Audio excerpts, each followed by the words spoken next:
Dear Pleasantville Public Schools community, due to the high volume of students, staff, and families affected by the current COVID-19 pandemic, and in the best interest of our students, staff, and community's health, all Pleasantville Public Schools will move to virtual remote instruction beginning Friday, January 7th, 2022.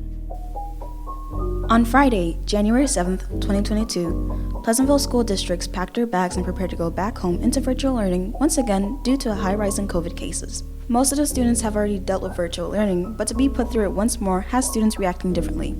I spoke with Pleasantville students Britney Thomas, a 5th grader at South Main Street School, Bradley Thomas, an 8th grader at Pleasantville Middle School, and Solange Roselle, an 11th grader at Pleasantville High School. How do you feel now that you're learning from home again?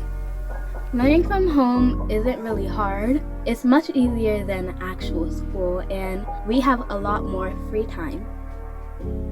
I feel like we've lost more human interaction with our teachers and the other students. When you heard the words 2 weeks online, what was going on through your head? When I heard the principal say that, I was really discouraged. It was not something I wanted to have to do all over again. It really just brought back flashbacks from 10th grade. I feel a bit cramped in virtual school.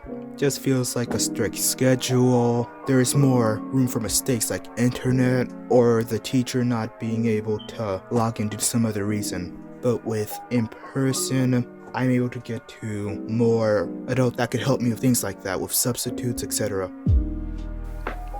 Why do you not enjoy virtual learning?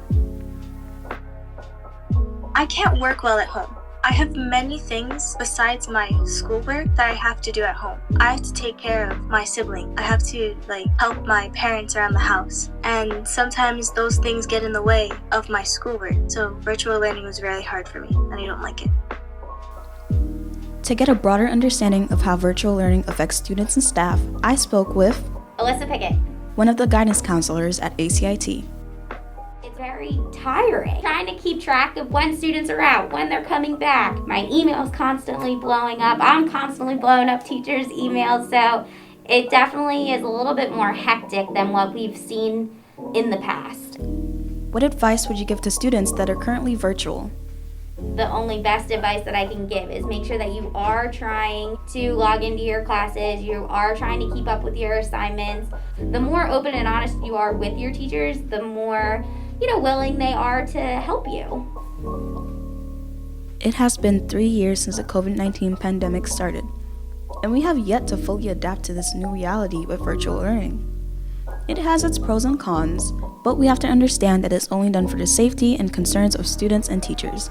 Right now, when schools are facing outbreaks, virtual learning is still the best option we have.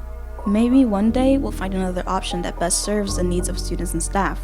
Until then, try your best to enjoy virtual learning. Virtual learning doesn't have to be a negative experience, so think of it as a small break where you still have to keep up with your work.